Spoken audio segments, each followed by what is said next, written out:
Hello. ఏంటా పొద్దున్నే బ్రేక్ఫాస్ట్కి పులిహోర చేసుకుంది అనుకుంటున్నారా?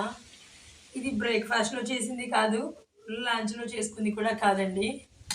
నిన్న వినాయక చవితి స్పెషల్ కదా, సో నిన్న అందరం తినేగా ఫైనల్గా ఇది మిగిలిందండి. నాకేంటంటే ఏదైనా పడేయాలంటే చాలా బాధగా ఉంటుందండి. నేను ఎప్పుడూ మిగిలిన అన్నం అస్సలు పడేయను. అందులోనూ పులిహోర అంటారా, అస్సలు అబ్బా ఫేవరెట్ అండి. ఎప్పుడైనా మీరు పులిహోర చేసుకొని తర్వాత రోజు తినండి. ఇంకా ముందల చేసినప్పటికంటే తర్వాత రోజుకి టేస్ట్ ఇంకా ఎక్కువ యాడ్ అయ్యిద్దండి. చాలా బావుంటది.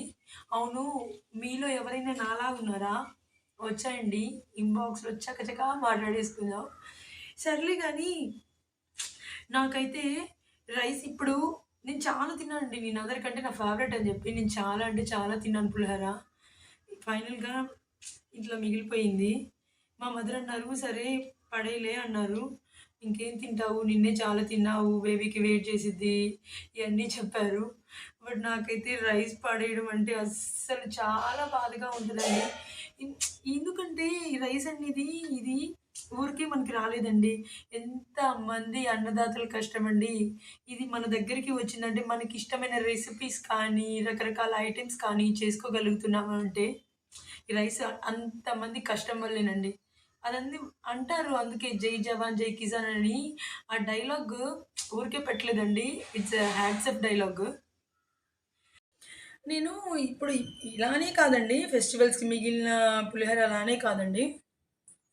నేను వైట్ రైస్ కానీ, ఎప్పుడన్నా మిగిలినా గూడా ఎగ్ ఫ్రైడ్ రైస్ కానీ, దద్దోజనం కానీ ఏదో ఒకటి చేసుకొని నేనైతే రైస్ అస్సలకి వేస్ట్ చేయను. ఎక్కువగా నేను చేసుకునేదేంటంటే నా ఫేవరెట్ డిష్ దద్దోజనం అండి. వైట్ రైస్ వేస్ట్ అవుతుంటే మాత్రం అదే చేసేసుకుంటాను. ఎందుకంటే పెరుగు మనకి అవైలబిలిటీలో ఉంటది. అండ్ మోర్ ఓవర్ హెల్త్‌కి కూడా చాలా మంచిది. చలవ కదా! సో, నేనైతే అదే చేసేసుకుంటాను.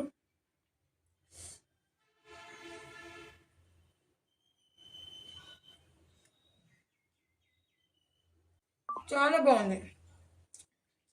మీరు ఒకసారి ట్రై చేయండి. పులిహోర చేసినప్పటికంటే తర్వాత రోజుకి చాలా బావుంటది. ఎందుకంటే పులుపు మొత్తం రైస్‌కి బాగా పడతేయట్టుంది. అంటే ఎక్కువ స్పాన్ ఆఫ్ టైమ్ గడిచే కొద్దీ ఆ పులుపు అన్ని ఫ్లేవర్స్, ఆయిల్ అవన్నీ రైస్‌కి బాగా పట్టి రైస్ ఇంకా ఓవర్ టేస్ట్ ఉంటదండి. మీరు ఒకసారి ట్రై చేయండి. నేను చెప్పడం కాదు గానీ.